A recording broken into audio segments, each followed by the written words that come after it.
अस्सलाम वालेकुम नाज़रीन, आप देख रहे हैं प्रोग्राम सलीम बुखारी शो। मैं हूं आपके साथ मनीज़ मोइन। क्या तहरीक इंसाफ को मखसूस नशस्तें मिल पाएंगी या नहीं, इस केस पर आज समाअत हुई है। फुल कोर्ट ने इस केस के हवाले से आज काफ़ी ज़्यादा सवाल और जवाब हुए हैं, लेकिन अपने अख्ताम के करीब पहुंच चुका है ये केस और जल्द ही इसका फैसला भी मुतवक्के है। केस पर क्या कार्रवाई हुई, इस पर तफसीली तौर पर आगे चलकर बात करेंगे। बात करते हैं पाकिस्तान में बढ़ती हुई शिद्दत पसंदी की, जिसके पेश नज़र ऑपरेशन अज़्म इस्तेहकाम के आगाज़ का फैसला किया जा चुका है। इस अहम फैसले के वक्त वज़ीर आज़म के अलावा चारों सूबों के वज़ीर आला और आर्मी चीफ भी मौजूद थे। इस ऑपरेशन के मकासद क्या होंगे, इस पर भी बात करेंगे। एक और अहम मामला है जो सर उठाए हुए है और ख़त्म होने का नाम नहीं ले रहा, वो है गज़ा में जारी जंग। इस पर हम देखेंगे कि क्या होता है आगे, क्या ये जंग ख़त्म होगी या नहीं, क्योंकि इजरायली वज़ीर आज़म किसी तौर पर आमादा नहीं हो रहे कि इस जंग को ख़त्म किया जाए, जिसके ऊपर मुख्तलिफ आरा भी सामने आ रही हैं। और हमने ये भी देखा कि UN में भी इस पर दरख्वास्त जमा करवाई गई और उसमें मेजॉरिटी थी, लेकिन इस पर अमल दरामद नहीं हो पा रहा। वजूहात क्या है? सलीम बुखारी साहब हमारे साथ मौजूद हैं। सर, तो पहले तो कैसे हैं आप? मैं ठीक हूँ। आपका कैसा रहा इस्लामाबाद का दौरा? अल्हम्दुलिल्लाह, आपके बाद हम चले गए, लेकिन अब आप ये देखें कि ये जो आज बड़ा ही अहम केस था, बड़ी सरजनिश भी हुई इसमें। आप क्या देखते हैं, क्या तहरीक इंसाफ को नशस्तें मिल पाएंगी या नहीं? देखिए, आज की जो प्रोसीडिंग्स है उसको अगर आप देखें तो एक मंतकी तौर पे केस एक तरफ जाता हुआ दिखाई दे रहा है, क्योंकि जजेस ने जितने भी फैसले किए या जितने भी रिमार्क्स दिए हैं या जितने भी इंटरजेक्शंस किए उन्होंने वकला की गुफ्तगू के दौरान, उन सब कुछ से तो ऐसा नहीं लग रहा कि सीटें उनको मिलने जा रही हैं। ये मेरी ऑब्जर्वेशन है, आई कैन बी रॉन्ग। क्योंकि जो वकला थे उनका जो ख़ास तौर से सलमान अकरम राजा साहब जो थे, उनकी जो आज गुफ्तगू थी पूरी सुप्रीम कोर्ट की प्रोसीडिंग्स के दौरान, वो ना खाली खाली से नज़र आए। मैं हॉलो तो नहीं कह सकता उनको, क्योंकि बड़े पाए के वकील हैं, इसमें कोई दो राय नहीं है।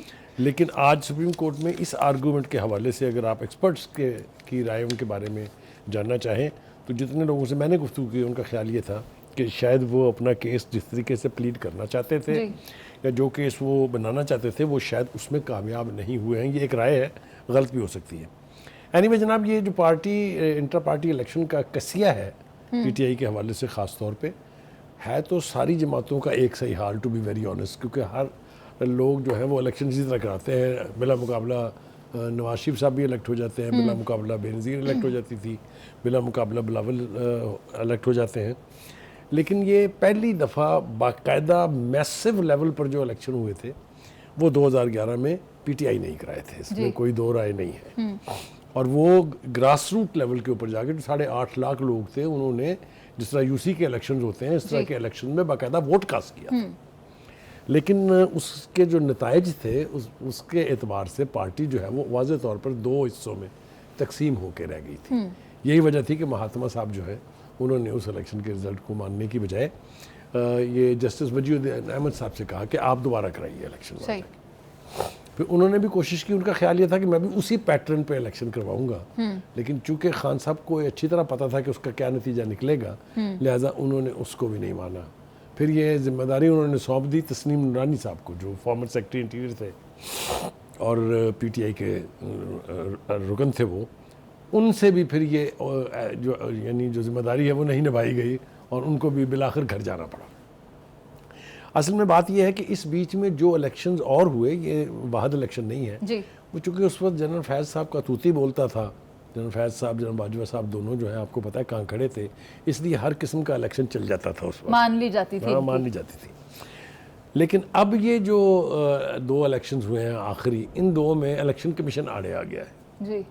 उसने ये कहा है कि भाई ये तो आपने ढंग से नहीं कराए हैं, इसको तो हम नहीं मानते हैं। और इसका नतीजा ये निकला कि उनको अपना बल्ले का निशान भी खोना पड़ा सही। और उनके तमाम उम्मीदवारों को PTI के उम्मीदवार की बजाय आज़ाद उम्मीदवार के तौर पे इलेक्शन लड़ना पड़ा ठीक। और उसकी आगे की जो तबाहकारियाँ हुई वो इस वक्त जो है वो सुप्रीम सामने हमारे उसके ऊपर हमारे सामने है। देखिए, गुजारिश यह है कि मेरे ख्याल से जिसने भी ये मशवरा दिया था कि आप इस तरह के पार्टी इलेक्शंस करवा लें, उसने खान साहब के साथ कोई ज़्यादा हम मतलब है वफादारी नहीं निभाई है, बल्कि उनको मुश्किलात में धकेला है। वो मैं एक मिसाल देना चाहता हूँ यहाँ, लेकिन वक्त चूँकि हमारे पास कम है इसलिए मैं वो अवॉइड कर रहा हूँ। एक बार वक्त में आपको याद होगा कि ये ऐलान हुआ था कि PTI जो है वो इलामा नासिर साहब जो हैं, जो उनकी पार्टी है वादतुल मुस्लिमीन या समथिंग लाइक दैट, वो मजलिस वादतुल मुस्लिमीन, उसमें जम हो रहे हैं। याद है ना, अच्छी तरह से मुलाकात भी हुई, जेल में जाके मिले भी, उन्होंने बड़ी दबंग किस्म की एक प्रेस कॉन्फ्रेंस भी की, लेकिन फिर पीछे से कौन पड़ गया उनको ये तो अभी तक नहीं पता है। यानी अपने ही मशीर फंसा रहे हैं। हाँ, अपने मशीर फंसा रहे हैं। फिर उन्होंने एक बल्लेबाज तख्लीक किया, आपको ये भी याद होगा, जिसने लाहौर प्रेस क्लब में प्रेस कॉन्फ्रेंस करके कहा कि नहीं जनाब हम लड़ेंगे इलेक्शन। फिर उससे बात नहीं बनी तो वो भी चला गया, और हतमी तौर पर सुन्नी इत्तेहाद में पनाह मिली पीटीआई को। सही। उसकी भी बहुत सारी इफ्स एंड बट्स हैं, इसके ऊपर भी वो मेरे ख्याल से किसी और वक्त के लिए हम उठा रखते हैं। सही। और अपना फोकस ले आते हैं हम सलमान अकरम राजा के साथ जो आज सवाल जवाब हुए। हाँ, नहीं वो भी हुए, लेकिन जो ओवरऑल सवाल जवाब हुए, जो इससे पहले फैसल सिद्दीकी साहब के साथ भी हो रहे थे, उसमें जो चंद अदालत के रिमार्क्स हैं वो मैं शेयर करना चाहता हूँ अपने नाज़रीन के साथ, ताकि उनको ये अंदाज़ा हो सके कि ये ऊँट अब किस करवट बैठेगा। तवक्को तो ये है कि कल शायद कुछ वकला जो बाकी रह गए हैं उनको सुनने के बाद फैसला जो है वो या महफूज कर लिया जाएगा या सुना दिया जाएगा, लेकिन इसका फैसला अब ज़्यादा दूर नहीं है। रिमार्क सुनिए जनाब। काजी फायजी साहब सबसे पहले फरमाते हैं कि पीटीआई सियासी जमात का वजूद रखती है तो दूसरी सियासी जमातों में शमूलियत की क्या ज़रूरत थी। बड़ा अहम सवाल। यानी अब आप ये कह रहे हैं कि जी हमारी पार्टी, हमारे बंदे, तो वो कहते हैं फिर दूसरी पार्टी में जाने की क्या जरूरत थी, आप इलेक्शन जीत गए थे आज़ाद, भाई पीटीआई में शामिल हो जाते हैं ना। टेक्निकल मार है ना। फिर वो कहते हैं कि जी अपने जिन्होंने इलेक्शन लड़ने की जहमत ही नहीं की उन्हें क्यों मखसूस नशिस्तें दे दी जाए। इशारा जो है सुन्नी इत्तेहाद की तरफ है, जिनके लीडर ने खुद भी पीटीआई के प्लेटफॉर्म यानी आज़ाद के तौर पे इलेक्शन लड़ा है, अपनी पार्टी के प्लेटफॉर्म से इलेक्शन नहीं लड़ा। ठीक, आगे सुनिए जनाब। पीटीआई ने खुद अपना कत्ल किया है, ये भी अदालत के रिमार्क से। आज वक्त आ गया है कि मुल्क को आइन के तहत चलाया जाए, ख्वाहिशात पर नहीं जी। ये काजी फायजी साहब का कहना है। मखसूस नशिस्तें पीटीआई अरकान ने दूसरी जमात में शामिल होकर खुदकुशी क्यों की, वही बात जो हम पहले कह रहे हैं। ये बड़े स्ट्रॉन्ग रिमार्क्स हैं, ये अदालत की जो टिल्ट है उसको जाहिर करते हैं। आज़ाद उम्मीदवार इलेक्शन कमीशन ने करार दिया, इलेक्शन कमीशन की राय का इत्तलाक हम पर लाजम नहीं है। Supreme court is not bound by what election commission has said. वो कहते हैं हम तो आइन को देखेंगे जी कि कानून क्या कहता है इस हवाले से। इसके बाद जनाब जो थोड़े से ख़तरनाक रिमार्क्स है वो यह है कि ये तो बहुत ख़तरनाक तशरीह है। चीफ जस्टिस ने रिमार्क दिए कि हम नहीं सुनेंगे कि इलेक्शन कमीशन ने पीटीआई के साथ ज्यादती की, हम आइन और कानून के मुताबिक आपकी बात सुनेंगे। इलेक्शन कमीशन किसके मातहत है फिर सलीम बुखारी साहब? देखिए आइनी तौर पर तो अगर आप देखें तो वो एक इंडिपेंडेंट आइनी अदारा है। इंडिपेंडेंट और आईनी? यस, आइनी ही इंडिपेंडेंट हो सकता है ना जी। देखिए चीफ इलेक्शन कमीशनर जो है वो किसी को जवाबदेह नहीं है, जिस तरह chief justice of supreme court किसी को जवाबदेह नहीं है। फुटबॉल बने हुए फिर क्या ये और लोग? वो तो फिर मर्जी पर बने ना सर, किसी ने नहीं बनाया। ठीक है। अच्छा जी, आगे वो कहते हैं कि चीफ जस्टिस ने वकील फैसल सिद्दीकी से मुखातब होते हुए कहा कि आप सुन्नी इत्तेहाद के वकील हैं या पीटीआई के वकील हैं, क्योंकि अगर आप दोनों की वकालत करेंगे तो ये तो फिर मुफाद का टकराव आ जाएगा इसमें, कॉन्फ्लिक्ट ऑफ इंटरेस्ट। ठीक है जनाब।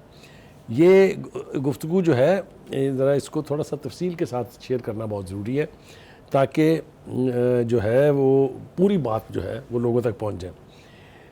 वो कहते हैं कि जी सुन्नी इत्तेहाद काउंसिल से तो इंतखाबी निशान वापस नहीं लिया गया जी, उनसे तो किसी ने निशान वापस नहीं लिया था ना जी। आइन पर अमल न करके मुल्क की धज्जियाँ उड़ाई गई। अब ये एक स्वीपिंग स्टेटमेंट है चीफ जस्टिस का। उनका ख्याल ये है कि आइन के साथ वायलेशन जो है वो होती रही है। हमने किसी सियासी जमात या हुकूमत के मफाद को नहीं देखना, हमने आइन को देखना है।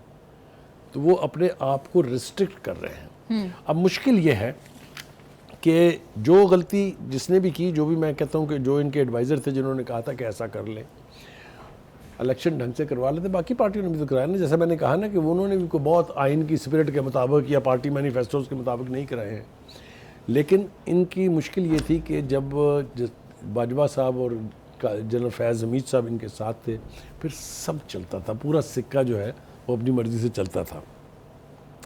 अब ये ऊँट किस करवट बैठेगा इसके ऊपर थोड़ी सी बात कर लेते हैं। देखिए गुजारिश ये है कि अगर तो ये नशिस्तें इनकी मान ली जाती हैं और पीटीआई को मिल जाती हैं या सुन्नी इत्तेहाद को वो मखसूस नशिस्तें और अक़लियतों की नशिस्तें दे दी जाती हैं, तो पीटीआई सादा अक्सरियत तो पहले ही रखती है, लेकिन फिर उसके पास बड़ी मैसिव अक्सरियत आ जाएगी which will be very close to 2/3। फिर उनको एक आधा इलाही चाहिए होगा और वो पार कुछ उतर भी हो जाएंगे सकता है। अगर ये होता है, जी, जो कि मैंने कहा है कि इम्कानात कम जो शवाहिद हमारे सामने है या जो मंजरनामा हमारे सामने है उसमें मुमकिन दिखाई नहीं देता। ठीक है। ठीक है जी। फिर होगा क्या? होगा ये कि फिर बात होगी कि जी नए इलेक्शन करवाए जाएं। बाज़ गश्त आपने सुनी भी होगी कि हमने भी इस पर पहले हाँ बात हाँ की है। मतलब है, और छोड़े मुस्लिम लीग नून के जो रहनुमा लतीफ़ साहब, ये शेखपुरा वाले, जी, उन्होंने कहा है चौधरी लतीफ़ ने कि जनाब इलेक्शन जो है ये सारा कुछ मिटाओ, वो पठान की तरह से ये सब मिटाओ, फिर से शुरू करो। अच्छा, तो वो भी ये चाह रहे हैं कि इलेक्शन जो है दोबारा हो जाए। मेरे ख्याल से पीटीआई अब इंतज़ार करेगी कि क्या होता है, क्योंकि इसके बाद कोई फोरम तो नहीं है। यानी अगर यहाँ से उनको रिलीफ नहीं मिलता सर चौधरी लतीफ़ का जिक्र कर रहे हैं ना, आपकी तो नवाज शरीफ साहब के करीब थे, तो फिर इनके अंदाज क्यों बदले बदले से हैं? देखिए उनके अंदाज इसलिए बदले हुए हैं कि उनका ख्याल ये है कि उनको एक साजिश के तहत इलेक्शन करवाया गया है और इसमें वो अपनी पार्टी को भी हिस्सा समझते हैं।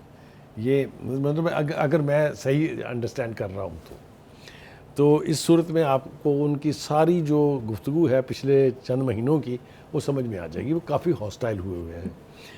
हॉस्टाइल और भी लोग हैं, लेकिन ये कि चौधरी लतीफ़ साहब जो हैं, जावेद लतीफ़ साहब, वो चूँकि बहुत करीब समझे जाते हैं, बेगम कुलसूम नवाज़ के वो करीबी रिश्तेदार भी हैं, तो उनके इस किस्म के बयानात जो हैं उसने पार्टी को तो एम्बैरस किया ही किया है, लेकिन जो मुखालफिन हैं उनको बहुत तक़वियत मिलती है इस किस्म के डिसेंटिंग रिमार्क्स से।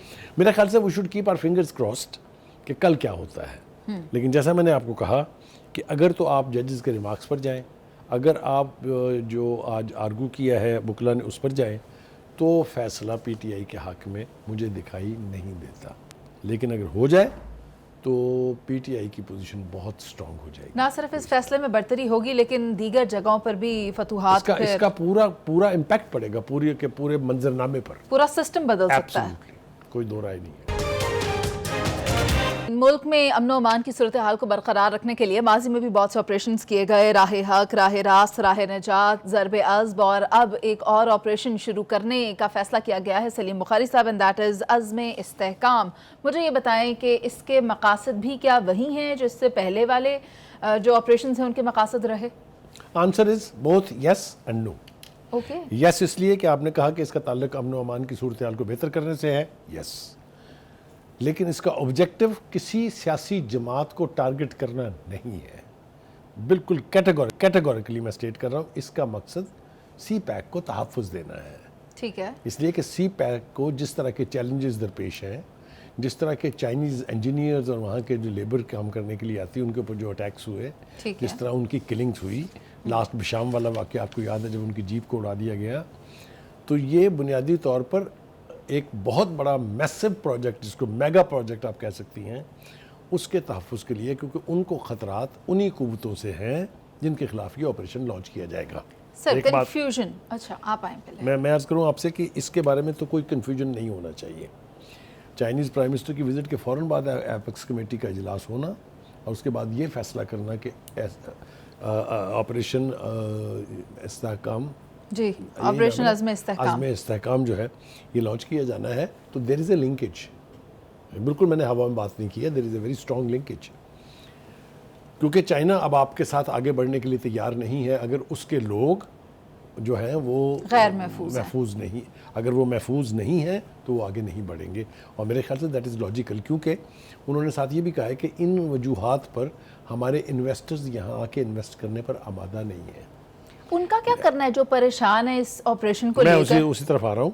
मैं पहले तो ये वाजे करना चाहता था कि जिस तरीके से इसको प्रोजेक्ट किया जा रहा है, हाँ या जिस तरीके से इसको पेंट किया जा रहा है कि ये शायद किसी ख़ास सियासी जमात या किसी ख़ास यानी ग्रुप ऑफ पीपल के ख़िलाफ़ है, ऐसा नहीं है। आपने जो तफसील बयान की, मैं ज़रा थोड़ी सी उसकी तफसील और बयान कर दूँ। अगर आपने जो ऑपरेशंस का कहा जी, ये ऑपरेशंस जो हैं ये कोई पहली दफ़ा नहीं हो रहे, ना ये कोई अचंभे की बात है। ज़रा थोड़ी सी तारीख में आपको बताऊँ, 3 तो बहुत बड़े मेजर ऑपरेशन हैं, जिनमें ऑपरेशन राह रास्त था जब सवात को क्लियर किया गया था 2009 और 2010, 1 साल तक ये चला था। आपको याद है कि सवात के ऊपर कब्ज़ा हो गया था। मौलवी फजलुल्लाह साहब जो हैं वो वहाँ पर जरगे करते थे, फैसले करते थे और कहते थे पाकिस्तानियों को घुसने नहीं देंगे। ठीक है। तो जो ये कहा जाता है ना जी कि इन ऑपरेशनों का फ़ायदा क्या हुआ, मैं आऊँगा असद कैसर साहब की उस दरफुंतनी पर कि कोई बताएं कोई कामयाब हुआ ऑपरेशन के लिए। मैं कामयाब ऑपरेशन जो है उसकी तफसील बता रहा हूँ। सॉरी। उसके बाद जी दूसरा था ऑपरेशन ज़रब-ए-अज़ब। मेजर ऑपरेशन था, 15 जून को 2014 में ये लॉन्च किया गया था। इसके भी बहुत खातिर खा नताइज निकले थे। तीसरा ऑपरेशन था ऑपरेशन रद्दुल फसाद, ये 22 फरवरी 2017 को लॉन्च किया गया था। ठीक है। ये तो है मेन ऑपरेशंस।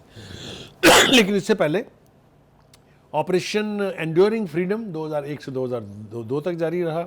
ऑपरेशन अल मिज़ान 2002 से 2006 तक जारी रहा। ऑपरेशन जल्जला 2008 में लॉन्च किया गया। ऑपरेशन शेर दिल, राह हक और ऑपरेशन राह रास्त ये 2007 से 2009 तक ठीक है। ये होते रहे। तो ये तासुर देने की कोशिश करना कि ये ऑपरेशंस पहली दफ़ा होने जा रहे हैं या इन ऑपरेशन से किसी ख़ास पार्टी को टारगेट किया जा रहा है, ये बेईमानी बात है। लेकिन ऐसा क्यों सोचा जा रहा है, हम उस पर भी आएंगे अभी। जी। ठीक है जी। ये तफसील जो है बहुत ज़रूरी है। इन सब कुछ के बीच में एक और इनिशिएटिव लिया गया था जब नेशनल एक्शन प्लान बना था 2021 में। ठीक है जी। आपको पता नहीं किसकी हुकूमत थी उस पर जी। लेकिन इसके ऊपर अमल दरामद ना मरकज़ ने किया ना सूबों ने किया ढंग से, लेटर एंड स्पिरिट में। इनिशियली कुछ फैसले हुए, कुछ ऑपरेशंस हुए जो कामयाब हुए, और एक ऐसी स्टेज आ गई थी जब सिर्फ स्लीपर सेल्स का खात्मा करना बाकी रह गया था। ठीक है। बाकी मेजर जो टेररिस्ट थे सॉरी, उन सब के ऊपर काबू पा लिया गया था। सर 2014 में नेशनल एक्शन प्लान बना, उसके बाद भी तो हम देखते हैं ना कि उस पर मौसर तरीके से अमल दरामद नहीं करवाया गया। देखिए, गुजारिश ये है जब आपकी नीयत ना हो। सॉरी, ज़रब-ए-अज़ब की बात कर रही थी मैं। जी, ज़रब-ए-अज़ब तो ठीक कह रहे हैं आप जी। लेकिन मैं आपसे बात कर रहा हूँ कि action plan, national action plan जो बना था ये 2021 में बना था। ठीक है। जिसका मकसद इन टेररिस्ट कुव्वतों का खात्मा था, इनके स्लीपर सेल्स का खात्मा था। लेकिन उसके ऊपर लूक वार्म रिस्पॉन्स जो है वो सूबों की तरफ से भी आया और मरकज़ की तरफ से भी आया, जिसकी वजह से वो नाकाम हुआ। अब फिर बात हो रही है कि इस नेशनल एक्शन प्लान को बुनियाद बना के आगे बढ़ना चाहिए। ये भी हो गया जी। अब आ जाइए जनाब, दो बंदे कल जो बोले हैं पीटीआई के ख़ास तौर से, एक अली अहमद ख़ान साहब और दूसरे असद कैसर साहब। उनकी बात को इग्नोर नहीं किया जा सकता।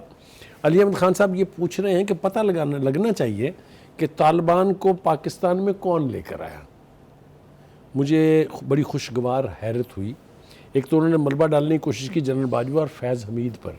ठीक है। उनसे पूछे, उनसे सवाल लें। Again target is the army, military establishment. लेकिन ज़रा मुझे आप ये बताइए कि किसकी सिफारिश के ऊपर 482 के करीब सज़ा याफ्ता लोगों को जेल से रिहाई मिली थी प्रेसिडेंशियल पार्डन के तहत? कौन था वज़ीर आज़म? सदर थे अलवी साहब, ये मैं बता देता हूँ आपको। ठीक है। उसके बाद जेल ब्रेक हुई या करवाई गई DI खान, जिसमें से 175 सर यादें बड़ी सख्त हैं, जनरल ज़िया को कैसे भूलेंगे? जनरल ज़िया कहाँ से आगे इसमें? वो मूजद किसी और चीज़ के थे। वो तो ये क्लाशनिकोव और दहशतगर्दी का एलिमेंट लेके आए ना जी यहाँ। यकीनी तौर पर उनकी भी जान नहीं छूट सकती, लेकिन हम तो बड़ी रीसेंट हिस्ट्री की बात कर रहे हैं। फिर जनाब ये किसने कहा था कि जी तालिबान के दफातर खुलने चाहिए पाकिस्तान के शहरों में? और ये किसने कहा था कि जी तालिबान के साथ बहुत जुल्म हुआ है? याद है ना आपको? तो इसलिए अली अहमद ख़ान साहब की अकल पर मुझे हैरत है कि वो हमसे या कौम से सवाल पूछ रहे हैं। कौमी असम्बली के फ्लोर पर खड़े होकर उनका पता लगाएं जी। टारगेट उनका फ़ौज है, मिलिट्री इस्टेब्लिशमेंट है। लेकिन ये भी हकायक हैं जो मैंने आपको बताए हैं। आगे आइए जनाब, असद कैसर साहब ये फरमाते हैं कि जनाब आज तक कौन सा मिलिट्री ऑपरेशन कामयाब हुआ है। तो हम इसकी तफसील पहले ऑलरेडी बयान कर चुके हैं, इसलिए उसको दोहराने की जो है वो ज़रूरत नहीं है। अगर इन ऑपरेशन के बाद फॉलो अप एक्शन जी सूबों ने और मरकज़ ने ठीक किया होता तो आज हम इस जगह नहीं खड़े होते जहाँ हम खड़े हैं। आगे जनाब मुझे ये बताइए कि दुनिया की किस पार्लियामेंट में ये होता है कि आप अमन व अमान को यकीनी बनाने के लिए, आप दहशतगर्दों को रूट आउट करने के लिए कोई फ़ैसला करें तो उसकी सियासी जमातें मुखालफत करें। हैरत की बात है ना, हैरत की बात भी है और तशवीश की बात ANP भी है। लेकिन खान साहब को के तो दलाइल मुख्तलिफ हैं, लेकिन ANP और पीपल्स पार्टी जी जब ये ऑपरेशंस हुए थे तो आपको याद होगा कि ANP की क़यादत के ऊपर कितने अटैक्स हुए थे और कितने लोग मारे गए थे। उसके बावजूद अब नफ़ी कर रहे हैं। ठीक है।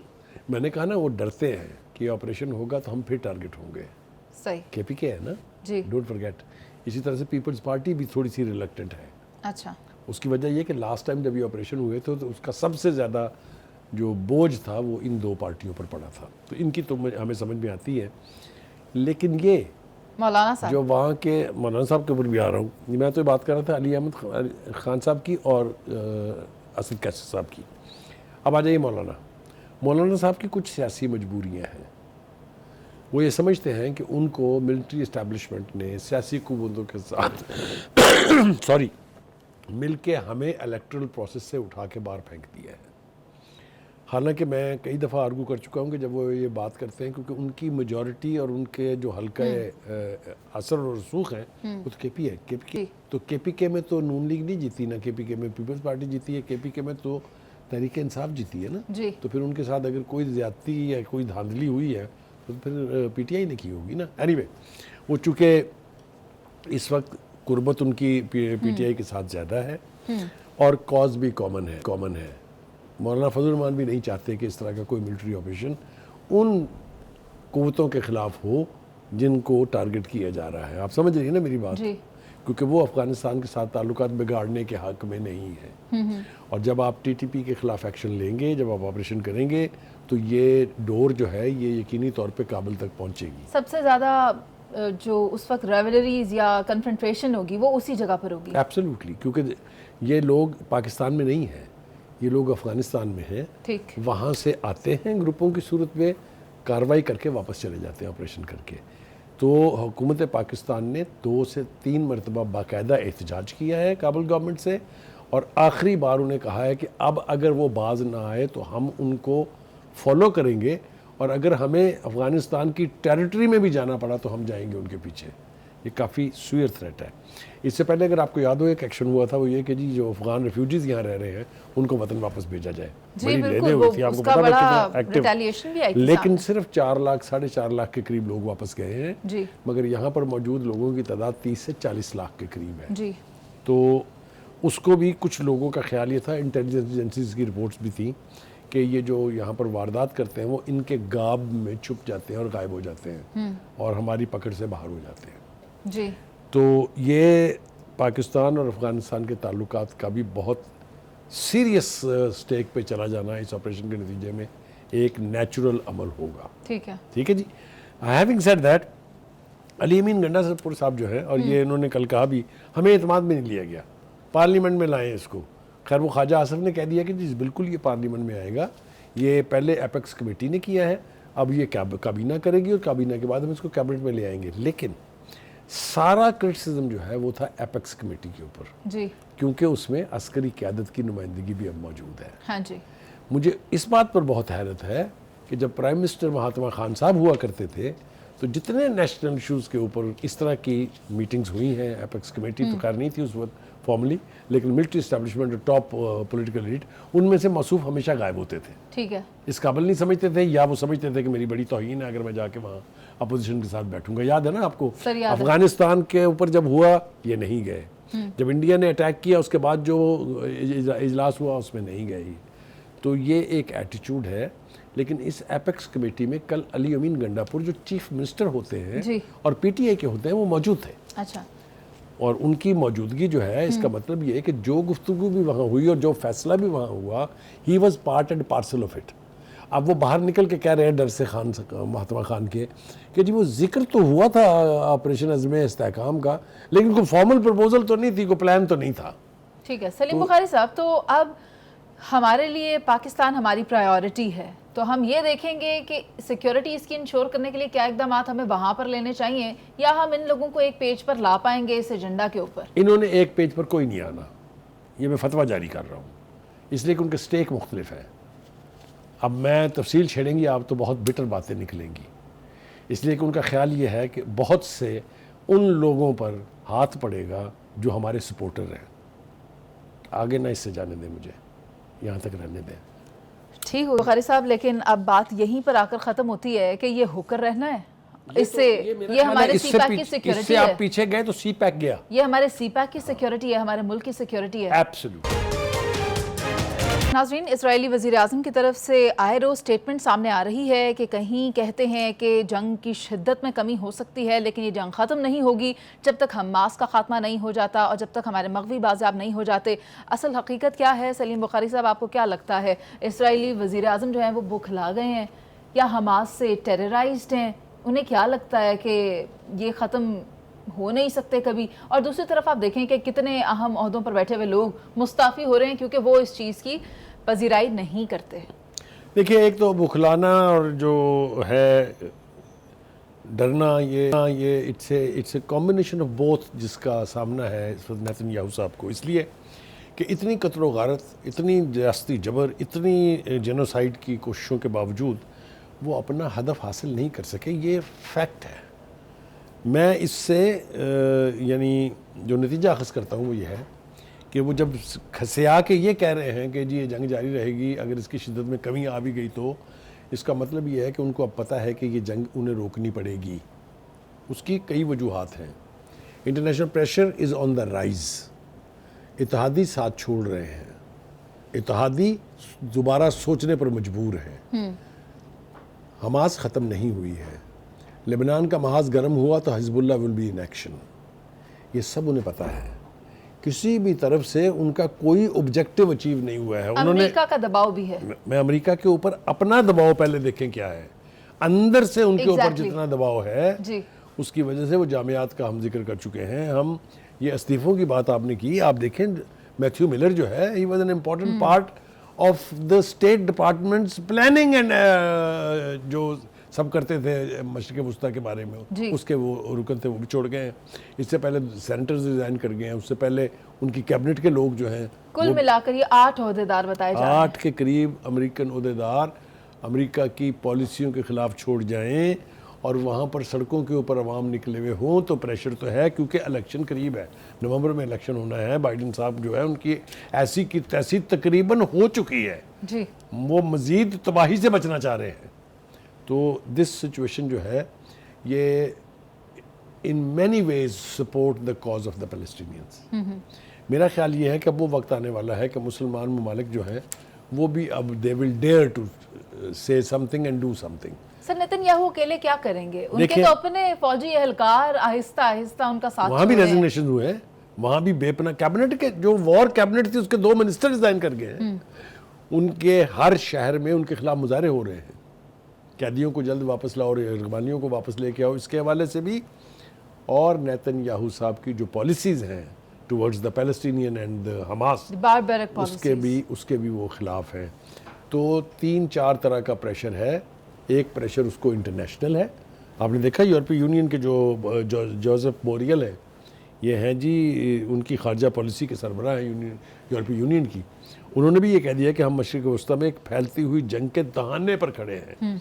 That if Netanyahu doesn't agree this war will escalate. और अगर उन्होंने गलती की लेबनान का महाज खोलने की तो Hezbollah is at least 10 times more powerful in term of man power and in term of fighting force के तौर पे वो हमास से बहुत बेहतर पोजीशन में है। तो वो महाज खुला अगर तो इसराइल को नाक चने चबाने पड़ेंगे। तो इसलिए ये सारे प्रेशर जो हैं ये इसको फील करते हुए उन्होंने इस तरफ थोड़ा सा इंदिया दिया है कि शायद जंग वक्ती तौर पर इसकी शिद्दत कम हो जाए। मीनिंग देर भाई कि वो पार्शल जो सीज़ फायर है उसको अब मानने के अलावा कोई चारा नहीं है उनके अभी पास। स्टेटमेंट के बावजूद आप देखें 24 घंटे में 50 शहादतें होती हैं इस बयान के बाद। मैं अर्ज़ करूँ आपसे कि इस वक्त गज़ा जो है और ख़ास तौर से उसका जो रफ़ा का हिस्सा है, जो रफ़ा की जहाँ से शुमाली गज़ा, हाँ शुमाली गज़ा जो है उसके ऊपर तो आप यूँ समझ लें कि बारिश की तरह से बम बरस रहे हैं जी। लेकिन इसके बावजूद मैं सलाम करता हूँ उनके हौसलों को कि जो लोग इसके बावजूद भी रेजिस्टेंस किए हुए हैं और इसराइल जो है अभी तक उस पर कब्ज़ा नहीं कर सका है। वक्त जो है वो इस बर्क रफ्तारी से गुजर रहा है कि बहुत जल्द आपको लगेगा कि Netanyahu is short of options. और अगर ये जंग बंदी होती है जो कि होनी चाहिए, जिसके लिए हम तमाम मुसलमान ममालिक को यकजहती के साथ एक आवाज़ के साथ न सिर्फ लिप सर्विस करनी चाहिए बल्कि फ़लस्तीनियन की एड के लिए जो कुछ हम कर सकते हैं वो हमें करना चाहिए। इजिप्ट की गवर्नमेंट जो है वो ये बहुत कई तरीक़ों से यरगमाल है अमेरिका के हाथों में। जनरल सीसी साहब जब से वहाँ बिठाए गए हैं मुस्लिम ब्रदरहुड की हुकूमत ख़त्म करके, जो अख़वान मुस्लिमीन जिन्हें हम कहते हैं, उसके बाद से वो हर वो अहकाम जो है उसकी पाबंदी कर रहे हैं जो अमेरिका या अमेरिका के गुमाश्ते जो हैं नेतन्याहू की सूरत में वो जो करते हैं। क्योंकि खुराक तो पहुंच नहीं पा रही अपने सोर्सेज से, अपने जो ज़राए हैं। फाका ज़्यादा कौम जो है वो अगर रेजिस्टेंस कर रही हो तो आप मुझे बताएं किसको उन्हें सलाम करने को दिल नहीं चाहेगा। इतनी वॉर मशीनरी के अगेंस्ट, इतनी शदीद बमबारी के बावजूद, टैंकों के बावजूद जो लोग आज भी अपने कदमों पे खड़े रेजिस्ट कर रहे हैं, they deserve to be saluted. तो सर अब आपको क्या लग रहा है कि ये शिकस्त फाश हो जाएगी इनको? देखिए गुजारिश ये है कि अगर तो हमास सर्वाइव कर जाती है, यानी अगर वहाँ जंगबंदी होती है और Hamas still is visible, Hamas is a terror for the Israelis. Well they are, and वो मेरे ख्याल से ख्वाब में भी सताते होंगे नेतन्याहू को, इसलिए कि उनकी जो रेजिस्टेंस की कैपेसिटी है without being very well armed और इक्विप्ड, वो जो जंग आज़ादी की या लिबरेशन की मूवमेंट जो होती है ना, उसमें लोगों के हौसले चलते हैं, बम, टैंक और जहाज़ नहीं चलते।